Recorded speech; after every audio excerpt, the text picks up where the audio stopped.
எட்டாத உயரத்தில் நிலவை வைத்தவன் யாரு? கையோடு சிக்காமல் காற்றை வைத்தவன் யாரு? இதை எண்ணி எண்ணி இயற்கைய வியக்கிறேன். எட்டாத உயரத்தில் நிலவை வைத்தவன் யாரு? பெண்ணே பெண்ணே, பூங்காற்று அறியாமல் பூவை திறக்க வேண்டும், பூக்கூட அறியாமல் தேனை ருசிக்க வேண்டும், அடுவுலகை ரசிக்க வேண்டும் நானும் போன்ற பெண்ணோடு.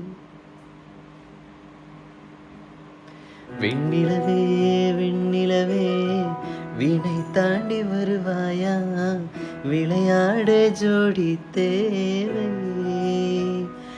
இந்த பூலோகத்தில் யாரும் பார்க்கும் முன்னே உன்னை அது காலை அனுப்பி